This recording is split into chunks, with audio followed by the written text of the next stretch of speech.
வணக்கம். எல்லாரும் part 1 video பார்த்துட்டு இந்த வீடியோக்கு வாங்க. ஏன்னா இந்த வீடியோ முழுக்க முழுக்க சர்வே ரிலேட்டடாக தான் போகுது. அதில் நம்ம எல்லா கொஸ்டின்ஸ்க்கும் பேசிக்கலாக என்னென்ன கொஸ்டின்ஸோ அதுக்கெல்லாம் நம்ம ஆன்சர் பண்ணியிருப்போம். ஸோ அந்த ஃபஸ்ட் பார்ட் பார்த்துட்டு நீங்கள் வந்தீங்கன்னா இந்த வீடியோ உங்களுக்கு புரிஞ்சுக்க கொஞ்சம் ஈஸியாக இருக்கும். இந்தியா விடுதலை அடைஞ்சதுக்கு அப்புறம் 1954ஆம் வருடம் மத்திய அரசாங்கம் பிற்படுத்தப்பட்டவர்களுக்கு வேலை வாய்ப்புலையும் கல்வியிலையும் உரிய அங்கீகாரம் கொடுக்கணும்னு டிசைட் பண்றாங்க. அதை தொடர்ந்து 1982ஆவது வருடம் பெரிய கல்வி நிறுவனங்கள்லையும் மத்திய பல்கலைக்கழகங்கள் மற்றும் கல்லூரிகள்ல தாழ்த்தப்பட்ட மக்களுக்கு 22.5% இடஒதுக்கீடு ஒதுக்கப்படுது. அதே மாதிரி 2006ஆம் வருடம் உயர்கல்வி நிறுவனங்கள்லையும் மத்திய அரசாங்கம் நடத்துகிற பல்கலைக்கழகங்கள்லையும் கல்லூரிகள்லையும் பிற்படுத்தப்பட்ட மக்களுக்கு 27% இடஒதுக்கீடு வழங்கணும்னு சொல்லிட்டு அரசாணை பிறப்பிக்கப்படுது. ஆனால் பல போராட்டங்களுக்கு அப்புறம் 2007 தான் அது வெளியிடப்படுது. இப்படி பிற்படுத்தப்பட்ட மக்களுக்கும் தாழ்த்தப்பட்ட மக்களுக்கும் இடஒதுக்கீடு ஒதுக்கின பின்னரும் மத்திய அரசாங்கம் நடத்துகிற ஐஐடி, ஐஐஎம் மாதிரியான இன்ஸ்டிடியூஷன்ஸ், மத்திய பல்கலைக்கழகங்கள்ல இந்த இடஒதுக்கீடு நடைமுறை அமல்படுத்தவே இல்லை. உதாரணத்துக்கு சொல்லணும்னா 2009ஆம் ஆண்டு வெளியிடப்பட்ட கல்வி பட்டியலில் நம்ம பார்ப்போம். பனாரஸ் ஹிந்துன்ற யூனிவர்சிட்டியில ஒரு SC/ST கூட இல்லை. அதே மாதிரி டெல்லி யூனிவர்சிட்டியில கிட்டத்தட்ட 305 பேர் பிளஸ் 644 பேர் இருந்தும் SC/ST ஒருத்தர் கூட இல்லை. ஏதோ அலகாபாத்ல ஒரு ST இருக்காங்க, பாண்டிச்சேரி யூனிவர்சிட்டியில ஒரு ST இருக்காங்க. அடுத்து ஐஐடி, ஐஐஎம் மாதிரியான பல்கலைக்கழகங்கள்ல நடைமுறை எப்படி இருக்குன்னு நம்ம பார்ப்போம். உதாரணத்துக்கு இப்போ பாம்பே ஐஐடியை நம்ம ஒரு எக்ஸாம்பிளா எடுத்துக்கணும். 2020ல கிட்டத்தட்ட ஒரு ST ஒருத்தர் கூட இல்லை. ஓபிசி யாரையுமே செலக்ட் பண்ணலாம். ஆனால் ஜென்ரல் கேட்டகரியில 10 பேர் செலக்ட் பண்ணியிருக்காங்க. கிட்டத்தட்ட 2009ல இருந்து 2014 வரைக்குமே SC/ST ஒருத்தர் கூட இல்லை. அதே மாதிரி 2019ஆவது வருடம் ஒரு SC, 2 OBC, ஆனால் ஜென்ரல் கேட்டகரியில 32 பேர் செலக்ட் பண்ணியிருக்காங்க. STல இன்னும் வரைக்குமே 2009ல இருந்து ஒருத்தரை கூட செலக்ட் பண்ணாம வச்சிருக்காங்க. இந்த தடைகளெல்லாம் மீறி சில பிற்படுத்தப்பட்ட மாணவர்கள் ஐஐடி, ஐஐஎம் மாதிரியான இன்ஸ்டிடியூஷன்ஸ்ல படிக்க போனா அவங்களுக்கு எமோஷனலாகவும் மன ரீதியாகவும் சில பாதிப்புகளை கொடுக்குறாங்க. அதுக்கான ஆதாரம் கடந்த 5 ஆண்டுகள்ல, அதாவது 2018ல இருந்து 2023 வரைக்குமே கிட்டத்தட்ட 13,628 SC/ST OBC மாணவர்கள் ஐஐடி, ஐஐஎம் மாதிரியான இன்ஸ்டிடியூஷன்ஸ்ல இருந்து டிஸ்கண்டினியூ பண்ணியிருக்காங்க. நம்ம நாட்டோட ஒட்டுமொத்த ஜனத்தொகையில 90% இருக்க பிற்படுத்தப்பட்ட மக்கள் மற்றும் தாழ்த்தப்பட்ட மக்களுக்கு ஒரு 10% கூட உரிமைகள் கிடைக்கிறது இல்லை. ஆனா வெறும் 10% இருக்கிற பார்ப்பன சமூகங்கள் மற்றும் ஆதிக்க சாதியினர்களுக்கு எல்லா இடத்துலையும் அவங்களுக்கு ஒரு இடம் ஒதுக்கப்பட்டு இருக்கு. எல்லா இடத்துலையும் அவங்க தான் இருக்காங்க. இதுக்காக தான் ரிசர்வேஷன்ற ஒரு விஷயம் கொண்டு வரப்படுது. இந்த கேள்வியும் எல்லாரும் மோஸ்ட்லி வைக்கிறாங்க. அதாவது வளர்ந்த நாடுகள்லாம் இடஒதுக்கீடு இருக்கா, ஏன் இந்தியாவுக்கு மட்டும் ரிசர்வேஷன் இருக்குன்ற மாதிரி. சொல்ல போனா எல்லா நாடுகள்லையும் ரிசர்வேஷன் இருக்கு. அதுல முக்கியமா சொல்லணும்னா அமெரிக்கால அஃபர்மேட்டிவ் ஆக்ஷன் சொல்லுவாங்க. இங்கிலாந்துல அதுக்கு பேரு ஈக்வாலிட்டி ஆக்ட், கனடால எம்ப்ளாய்மெண்ட் ஈக்விட்டி ஆக்ட், சைனால அஃபர்மேட்டிவ் மைனாரிட்டி நேஷனாலிட்டி ஆக்ட், நார்வேல அஃபர்மேட்டிவ் உமன்ஸ் ஆக்ட், தென்னாப்பிரிக்கால அதாவது சவுத் ஆப்பிரிக்கால எம்ப்ளாய்மெண்ட் ஈக்விட்டி ஆக்ட். நம்ம நாட்டில் ஜாதியின் அடிப்படையில் உரிமைகள் மறுக்கப்பட்டுச்சு. அதனால அதே ஜாதியின் வழியா உரிமைகள் இப்ப திரும்பி தரப்படுது. அதே மாதிரிதான் எந்தெந்த நாட்டில் எந்த அடிப்படையில உரிமைகள் மறுக்கப்பட்டுச்சோ அந்த மக்களுக்கு அதே அடிப்படையில திரும்ப அந்த உரிமையை கொடுக்கறதுக்காக இந்த மாதிரியான ரிசர்வேஷன்ஸ் நடைமுறையில இருந்துட்டு தான் இருக்கு. நமக்கு அரசு துறையில இருக்க வேலை வாய்ப்பே பார்த்துக்கிட்டீங்கன்னா வெறும் 2% தான். மீதமுள்ள வேலை வாய்ப்புகள்ல இடஒதுக்கீடு வரணும்ன்றது இன்னைக்கு ரொம்ப அவசியமாக இருக்கு. அரசு துறையில இருக்க 2% வேலை வாய்ப்பும் பார்த்துக்கிட்டீங்கன்னா பொதுத்துறையை சார்ந்தே தான் இருக்கும். அதாவது உதாரணத்துக்கு சொல்லணும்னா LIC மாதிரியான பொதுத்துறை நிறுவனங்கள் சார்ந்து தான் இருக்கும். ஆனா இன்னைக்கு அந்த மாதிரியான பொதுத்துறை நிறுவனங்களும் நட்டமா போய்கிட்டு இருக்குன்ற மாதிரியான கணக்கை காட்டி தனியாருக்கு விற்கப்படுது. இப்படி தனியாருக்கு விற்கப்படுறதுனால அங்க ஆல்ரெடி இருந்த இடஒதுக்கீடு நீக்கப்படுது. இன்னைக்கு வர தனியார் நிறுவனங்களும் இடஒதுக்கீடை அமல்படுத்துறது கிடையாது. இதனாலேயே நம்ம நாட்டுக்கு அதிகமான அன்எம்ப்ளாய்மெண்ட், அதாவது வேலை வாய்ப்பின்மை வரக்கூடிய வாய்ப்பு உருவாகுது. உலகத்திலேயே முன்னேறிய நாடா காட்டப்படுற அமெரிக்கா மாதிரியான நாடுகள்ல கூட கருப்பின மக்களுக்கு இடஒதுக்கீட்டு மூலமா வேலை வாய்ப்புகளையும், அதாவது ப்ரொடக்ஷன், கன்சம்ஷன், பிசினஸ்ல ஒரு ரிசர்வேஷன் தர மாதிரியான ஸ்கீம்ஸ் இருந்துட்டு தான் இருக்கு. உதாரணத்துக்கு சொல்லணும்னா மைக்ரோசாஃப்ட் மாதிரியான நிறுவனங்கள்லையும் ரிசர்வேஷன் கருப்பின மக்களுக்கு தரப்படுது. அதே மாதிரி மெக்டொனால்ட்ஸ் மாதிரியான உணவுத்துறை சார்ந்த கம்பெனிகள்லையும் கருப்பின மக்களுக்கு இடஒதுக்கீடு தரப்படுது. நம்ம உதாரணத்துக்கு ஒரு டேட்டாவோடய கூட பார்த்துக்குவோமே. ஃபோர்ட் மோட்டார்ஸில் 18.20% இடஒதுக்கீடு தரப்படுது. ஜென்ரல் மோட்டார்ஸில் 23% தரப்படுது. எக்ஸான் மொபைலில் 16.90% தரப்படுது. ஐபிஎம்மில் 21.56%, போயிங் யூஎஸ் பேஸ்லேருந்து 18% தரப்படுது. அதே மாதிரி ஹார்வர்ட் யூனிவர்சிட்டியில், அதாவது ஹார்வர்ட் பல்கலைக்கழகம்னு சொல்லுவாங்க, அங்கே ரிசர்ச்சர்ஸ்க்கு 28.30%, 1999 33.90% தரப்படுது. ப்ரொஃபஸர்ஸ்க்கு 9.54%, 1999 13.67%, ட்ரைனீஸ்க்கு 30.31%, 1999 37.50% தரப்பட்டு தான் இருக்கு. இப்படி எல்லா நாடுகள்லையும் உயர்கல்வித்துறையிலையும் சரி, வேலை வாய்ப்புகள்லையும் சரி, தனியார் வேலை வாய்ப்புகள்லையும் சரி இடஒதுக்கீடுன்றது நடைமுறையில தான் இருக்கு. பொதுவாக எல்லாருக்கும் ஒரு கேள்வி வரலாம். அதாவது பிரைவேட் கம்பெனி, தனியார் நிறுவனம் தங்களோட சொந்த பணத்தை போட்டு தானே ஒரு கம்பெனி உருவாக்குறாங்க, அவங்க கிட்ட ரிசர்வேஷன் கேட்கறது நல்லதா, ஒரு நியாயமான விஷயமான்னு நிறைய பேர்கிட்ட ஒரு கேள்வி இருக்கும். இது ஒரு தவறான பார்வையாக தான் நான் பார்க்குறேன். நம்ம நாட்டில் ஒரு கம்பெனி தொடங்குறதுக்கு முன்னாடி ஒரு கம்பெனியிலேருந்து கோடிக்கணக்கான ஷேர்ஸ் வெளியிடுவாங்க. அதை நம்மளோட பொதுமக்கள் வாங்கின பிறகு அந்த காசில் தான் ஒரு கம்பெனியே உருவாகுது. அது மட்டும் இல்லாமல் அரசாங்கம் கிட்ட இருந்து ஸ்பெஷல் எக்கனாமிக் ஜோன்ற அங்கீகாரத்தில் அடிமாட்டு விலைக்கு ஆயிரக்கணக்கான ஏக்கரில் நிலம் வாங்கி அதில் மின்சார சலுகை, அதில் ஏற்றுமதி இறக்குமதி சலுகை, தண்ணீர் வசதியில சில சலுகைகள் மாதிரியான கவர்மெண்ட் கிட்ட இருந்து நிறைய சப்சிடியும் அனுபவிச்சுட்டு இருக்காங்க இந்த மாதிரியான தனியார் நிறுவனங்கள். நம்ம வரி பணத்திலையும் இப்படி அரசாங்கத்தினரோட துணையோட நடத்தப்படுற தனியார் துறையில இடஒதுக்கீடு கேட்கறதுல எந்த விதமான தப்புமே கிடையாது. கிரீமி லேயர் முறை சரியா தவறான்றத சொல்றதுக்கு முன்னாடி கிரீமி லேயர்னா என்னன்றதா ஃபர்ஸ்ட் பார்த்துருவோம். தாழ்த்தப்பட்ட பிற்படுத்தப்பட்ட மக்கள்ல பொருளாதார ரீதியா வசதி படைச்சவங்களும், அதே மாதிரி நல்லா படிச்சவங்க அந்த குடும்பத்தை கண்டுபிடிச்சு அவங்கள இடஒதுக்கீட்டு பட்டியல்ல இருந்து நீக்கிறதுக்கு பேரு தான் கிரீமி லேயர். வருஷம் 2.5 லட்சம் வருமானம் வாங்குறவங்கள வசதியானவங்கன்னு கருதி அவங்களோட குழந்தைகளுக்கான இடஒதுக்கீட்டு முறையை நீக்கிறது தான் இதோட முக்கிய கான்செப்டே. இந்த கிரீமி லேயர் முறைன்றது 1975ஆம் ஆண்டு கேரளாவில் தான் முதலாக நடைமுறைப்படுத்தப்பட்டது.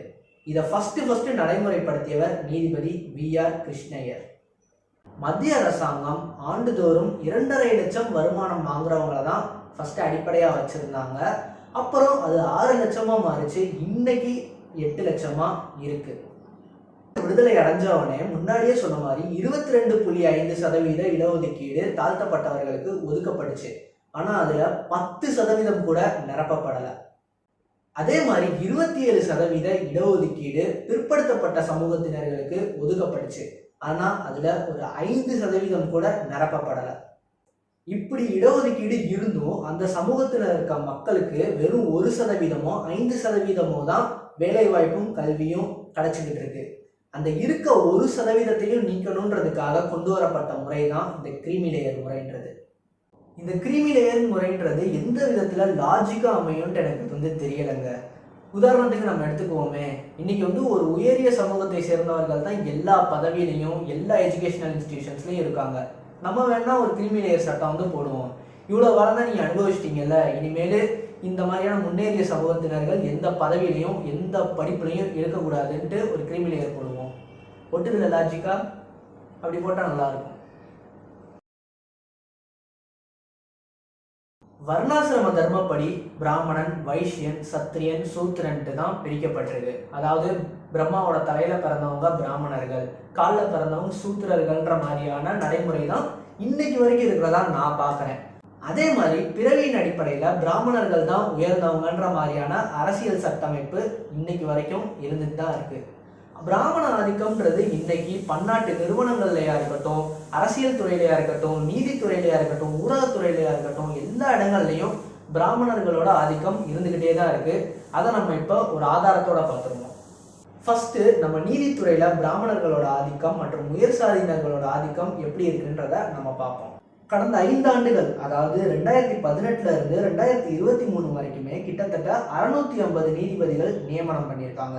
அதில் உயர் சாதியினர்கள் 75.69%, அதாவது 492 பேர் ஜெனரல் கோட்டா வழியா வந்திருக்காங்க. அதாவது உயர் சாதியினர்கள் மற்றும் பிராமணர்கள் சேர்த்து.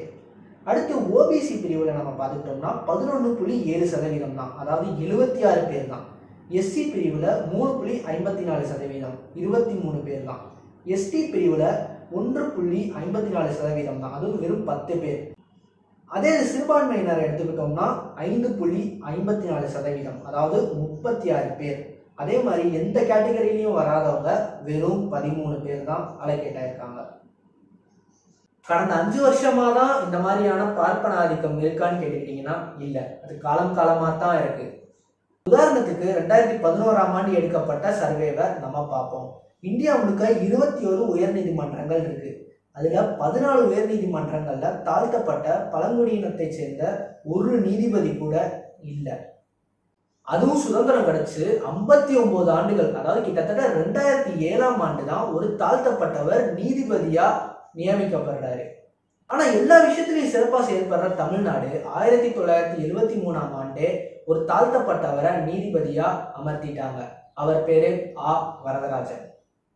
இப்போ அரசியல் அதிகாரத்துல பார்ப்பனர்கள் மற்றும் உயர் சாதியினர்களோட அதிகாரம் எப்படி இருக்குன்றத நம்ம பார்ப்போம். இந்தியா சுதந்திரம் அடைஞ்ச 1947 இருந்து 2013 வரைக்குமே பார்ப்பனர்கள் தான் பலர் பிரதம மந்திரிகளா நம்ம நாட்டை ஆண்டிருக்காங்க. நம்ம நாட்டில் பார்ப்பனர்களோட மக்கள் தொகை 5% தான். ஆனா இன்னைக்கு அதிகாரமயமா சொல்லப்படுற கேபினட் மெம்பர்ஸ்ல 5 பேர் பார்ப்பனர்கள் தான். உதாரணத்துக்கு 2014ஆம் ஆண்டு பிரதமர் நரேந்திர மோடி அவர்கள் ஆட்சி அமர்த்தினப்ப வந்த டேட்டாவை நம்ம பார்ப்போம். 2014ஆம் ஆண்டு நரேந்திர மோடி அவர்களோட கேபினட் மினிஸ்ட்ரியில மொத்தம் 24 பேர்ல பார்ப்பனர்கள் மற்றும் உயர் சாதிகள் 12 பேர். அதுல ஓபிசி 5 பேர், எஸ்சி 2 பேர், எஸ்டி ஒரே ஒருத்தர் தான். கேபினட் மினிஸ்ட்ரியில ராஜ்புத், காய்ஸ்தா மாதிரியான உயர் சாதியினர்களை சேர்த்து மொத்தம் 12 பேர் இருக்காங்க. மொத்தமா பார்ப்பனர்களையும் ராஜ்புத்திரர்கள் மாதிரியான உயர் சாதியினர்களையும் சேர்த்தா நம்ம நாட்டோட மக்கள் தொகையில அவங்க வெறும் 16% தான். ஆனா கேபினட் மினிஸ்ட்ரியில 50% அவங்களோட ஆதிக்கம் தான் இருக்கு. ஊடகத்துறையில பார்ப்பனர்கள் மற்றும் உயர் சாதியினரோட ஆதிக்கம் எப்படி இருக்குன்றத இப்ப பார்ப்போம். 2006ஆம் ஆண்டு centre for the study of developing societies ஊடகத்துறை பத்தி ஒரு ஆய்வு நடத்தினாங்க. அதை உதாரணத்துக்கு நம்ம எடுத்துக்கலாம். அவங்க எடுத்த சர்வே படி பார்ப்பனர்கள் மற்றும் உயர் சாதியினர்கள் கிட்டத்தட்ட 88% இருக்காங்க. ஓபிசி வெறும் 4%, எஸ்சி எஸ்டி ஒருத்தர் கூட இல்லை, முஸ்லிம்ஸ் 3%, கிறிஸ்டியன்ஸ் 2.3% தான் இருக்காங்க. இந்த நிறுவனம் வெறும் இந்தி ஊடகங்களை மட்டும் கவர் பண்ணல, இந்தி, இங்கிலீஷ் மாதிரியான அச்சு ஊடகங்கள்ல இருக்கிற மூத்த பத்திரிகையாளர்களோட எண்ணிக்கையே இப்படி இருக்கு. அப்படி பார்க்கும்போது இந்த சர்வேல என்ன சொல்றாங்கன்னா 49% பார்ப்பனர்கள் தான் இருக்காங்க. ராஜ்புத்து, காய்ஸ்த்ரா மாதிரியான உயர் சாதியினர்கள் சேர்த்து 88% இருக்காங்க. இதுல பிற்படுத்தப்பட்டவர்கள் வெறும் 1% தான், தாழ்த்தப்பட்டவர்கள் அவ்வளவு கூட இல்லை. இன்னும் கூட அணுசக்தி துறை, அறிவியல் ஆராய்ச்சி துறை, இராணுவத்துறை மாதிரியான எல்லா துறைகள்லையுமே பிராமணர்களோட ஆதிக்கம் மற்றும் ஆதிக்க சக்தியினர்களோட ஆதிக்கம் இருந்துகிட்டே தான் இருக்கு. ஆனா இன்னைக்கு எப்படி நடந்துட்டு இருக்குன்னா, பிற்படுத்தப்பட்டவர் தாழ்த்தப்பட்டவரை தங்களோட எதிரியா கருதி அடிக்கிறதும், தாழ்த்தப்பட்டவர் பிற்படுத்தப்பட்டவரை தங்களோட எதிரியா கருதி அடிக்கிறதுமா இப்படி சண்டை போய்கிட்டே இருந்துச்சுன்னு வச்சுக்கோங்களேன். இந்த மாதிரியான பார்ப்பன ஆதிக்கம் தொடர்ந்து இருந்துகிட்டே தான் இருக்கும். தமிழ்நாட்டில் இருக்கக்கூடிய இடஒதுக்கீட்டோட சதவீதம் 69%. இது எந்த மாநிலத்திலையுமே கிடையாது.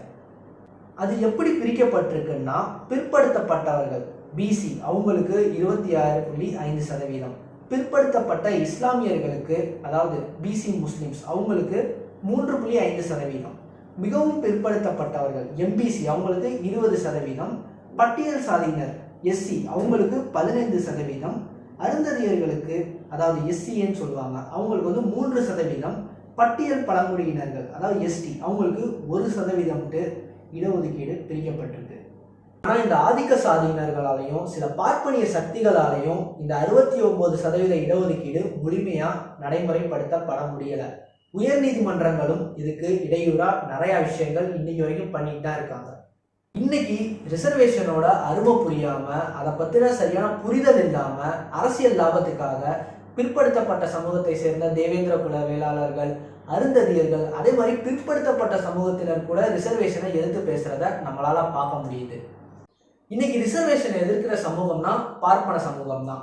ஆனா அந்த பார்ப்பன சமூகமே தங்களுக்கு 10% ரிசர்வேஷன் வேணும்னு சொல்லி பேசி அவங்களுக்கு எக்கனாமிக்கல் வீக்கர் செக்ஷன் அப்படின்ட்டு ரிசர்வேஷன் அலோகேட் செய்யப்பட்டுச்சு. அதே மாதிரி இந்தியாவிலே இன்னைக்கு வேர்ல்டு முழுக்க பெரிய பிஸ்னஸ் மேனாக இருக்கட்டும், பெரிய பெரிய அரசு துறைகளில் இருக்கிற ஆதிக்க சமூகத்தில் பட்டேல் சமூகம் ஒரு பெரிய சமூகம். அந்த சமூகமே தங்களுக்கு ரிசர்வேஷன் வேணும்னு சொல்லிட்டு போராடிட்டு இருக்காங்க. அதே மாதிரி ஆந்திரால பலிஜா, காப்பு, கவரா மாதிரியான சமூகங்கள் தங்களுக்கு 22.4% ரிசர்வேஷன் வேணும்னு சொல்லிட்டு 2013ஆம் ஆண்டுல இருந்து போராடிட்டு இருக்காங்க. இவ்வளோ ஏன் நம்ம தமிழ்நாட்டில் பிற்படுத்தப்பட்ட சமூகம்னு சொல்லப்படுற வன்னியர், நாடார் மாதிரியான சமூகங்கள் கூட தங்களுக்கு தனி இடஒதுக்கீடு வேணும்னு சொல்லி போராடிட்டு இருக்காங்க. அப்படி இருக்கும்போது பொருளாதார ரீதியாகவும் கல்வி ரீதியாகவும் அரசியல் ரீதியாகவும் ரொம்பவே பலவீனம் அடைஞ்சவங்க தான் தாழ்த்தப்பட்டவர்கள். அவங்க இதை பத்தி யோசிக்கணும். தாழ்த்தப்பட்டவர்களுக்கு 15% இடஒதுக்கீடு இருந்தும் கூட அது இன்னுமே முழுமையா அமல்படுத்தப்படலை. மத்திய அரசாங்கம் ஃபுல்லாமே பார்ப்பனமயமா தான் இருக்கு. இது ஒன்றும் அவ்வளோ ஈஸியா கிடைச்சிடல. நீதி கட்சி தலைவர்களான TM நாயர், PT ராஜன், தந்தை பெரியார் தொடர்ந்து திராவிட கட்சி தலைவர்களான அறிஞர் அண்ணா, கலைஞர் கருணாநிதி, புரட்சி தலைவர் MGR, டாக்டர் ஜெயலலிதா அவர்கள் வரைக்குமே இந்த ரிசர்வேஷனுக்காக பல போராட்டம் நடத்தியிருக்காங்க. அது மட்டும் இல்லாமல் OBC ரிசர்வேஷனுக்காக பல ஆண்டு காலமாக கிடப்பில் கடந்த மண்டல் கமிஷன்ல கையெழுத்து போட்டார் பிரதம மந்திரி VP சிங். அதுக்காக அவர் தன்னோட ஆட்சியே இழந்தாரு. இன்னைக்கு 69% இடஒதுக்கீடு தமிழ்நாட்டில் முழுமையா சில சக்திகளால் எதிர்க்கப்படுது. முழுமையா நடைமுறையில் இல்லைனாலும் தமிழ்நாடு பலமாக தான் இருக்கு. அதுக்கான ஆதாரமும் இப்போ நம்ம பார்ப்போம். ஃபர்ஸ்ட், தமிழ்நாடு பல்கலைக்கழகங்கள்ல இருக்கக்கூடிய SC ST பேராசிரியர்களோட எண்ணிக்கையை நம்ம பார்த்துருவோம். உதாரணத்துக்கு 2014-15 எடுக்கப்பட்ட ஒரு சர்வேவை நம்ம எடுத்துக்குவோம். மொத்தம் 2,03,223 பேர் இருக்காங்க. SC கேட்டகிரியில 17,284 பேர் நியமிக்கப்பட்டிருக்காங்க. SC கேட்டகிரியில 619 பேர் நியமிக்கப்பட்டிருக்காங்க. OBCல 1,18,540 பேர் நியமிக்கப்பட்டிருக்காங்க. ரிசர்வேஷனால தாழ்த்தப்பட்டவர்கள் அதிகமாகவே பயனடைஞ்சது தமிழ்நாட்டில் தான், இரண்டாவது மகாராஷ்டிராவில். அதே மாதிரி பிற்படுத்தப்பட்டவர்களும் இடஒதுக்கீட்டால பயன்பெற்றது தமிழ்நாட்டில் தான், இரண்டாவதா தெலுங்கானாவில். வேலை வாய்ப்புல மட்டும் இல்லாம எஜுகேஷனல் இன்ஸ்டிடியூஷன் அட்மிஷன்லையும் தமிழ்நாடு முதலிடத்துல தான் இருக்கு. இன்னும் கூட நிறைய பேர்கிட்ட ஒரு கேள்வி இருக்கலாம், ரிசர்வேஷன் வேணுமா வேணாமா, ஒரே குழப்பமா இருக்கேன்ட்டு. சிம்பிளா சொல்லணும்னா ரிசர்வேஷன் தேவைதான். இன்னைக்கு ரொம்பவே தேவைப்படுது ரிசர்வேஷன். ஏன்னா இன்னைக்கு பிற்படுத்தப்பட்டவர்களுக்கும் சரி தாழ்த்தப்பட்டவர்களுக்கும் சரி முழுசா இந்த ரிசர்வேஷன்ன்றது நடைமுறையிலே இல்லைன்னு தான் வந்து சொல்லணும். அதுக்காக தான் நம்ம இவ்வளோ நேரம் அந்த ஆதாரத்தை காமிச்சு எக்ஸ்பிளைன் பண்ணியிருந்தோம். அதே மாதிரி ரிசர்வேஷன்ன்றது வந்து என்னை பொறுத்தவரை கல்வி மற்றும் வேலை வாய்ப்புகளில் மட்டுமே இருக்கக்கூடாது, விளையாட்டு துறைகள்லையும் வரணும். உதாரணத்துக்கு BCCIன்ற ஒரு தனியார் நிறுவனம் நடத்திட்டு வர இந்தியன் கிரிக்கெட் டீம்ட்டு ஒரு டீம் வந்து இருக்கு. அதுல மோஸ்ட்லி யார் டாமினேட் பண்றாங்கன்னு பார்த்துக்கிட்டீங்கன்னா உயர் சாதியினர்களும் பார்ப்பனர்களும் தான். அதுக்கான ஆதாரமா இன்னைக்கு பார்ப்பனர்கள் 85% இருக்காங்க. ஃபார்வர்ட் கேஸ்டான ராஜ்புத் மாதிரியான உயர் சாதியினர்கள் 10% இருக்காங்க. இஸ்லாமியர்கள் முஸ்லிம்ஸ் 3% இருக்காங்க. பிற்படுத்தப்பட்டவர்கள் OBC எவ்வளோ இருக்காங்கன்னா 2% தான் இருக்காங்க. SC and ST ஒருத்தர் கூட இன்னைக்கு டீம்லயே இல்லை. இப்படி இருக்கும்போது எங்கிட்ட வேர்ல்டு கப் ஜெயிக்கிறது? நீ இதே மாதிரி இன்னொரு கேள்வி கேட்கலாம், வேற ஏதாவது டீம்ல வந்து ரிசர்வேஷன் இருக்கா, ஸ்போர்ட்ஸ்ல ரிசர்வேஷன் இருக்கானா? இருக்கு. சவுத் ஆப்பிரிக்கால ஆரம்ப காலத்துல கருப்பர்களுக்கு உரிமைகள் மறுக்கப்பட்டுச்சு, எல்லா விஷயத்துலையும் மறுக்கப்பட்டுச்சு. இன்னைக்கு அதுக்கேற்ற ரிசர்வேஷன் கிடைச்சிக்கிட்டு தான் இருக்கு. அதே மாதிரி ஸ்போர்ட்ஸ்லையும் அவங்களுக்கு ரிசர்வேஷன் இருக்கு. சவுத் ஆப்பிரிக்கன் கிரிக்கெட் டீம்ல மேக்சிமம் பிளேயிங் 11ல ஒரு 4 கருப்பர்களாவது இருக்கணும்ன்ற மாதிரியான சட்டமே அங்க அமல்படுத்தப்பட்டிருக்கு. ஸோ இந்த வீடியோ உங்களுக்கு ரிசர்வேஷன் பற்றின அண்டர்ஸ்டாண்டிங்க்கு ஒரு யூஸ்ஃபுல்லான வீடியோவாக இருக்கும்னு நான் வந்து நம்புகிறேன். நம்மள நிறையா பேருக்கு வந்து ரிசர்வேஷன் பற்றின அவேர்னஸ் ரொம்பவே கம்மியாக இருக்குது, அதை பற்றின அறியாமையும் நிறையாவே இருக்குது. ஸோ இந்த வீடியோவை மோஸ்ட்லி எல்லாத்துக்குமே ஷேர் பண்ணுங்கள். அண்ட் உங்களை அடுத்த வீடியோவில் பார்க்குற வரைக்கும் பாய்.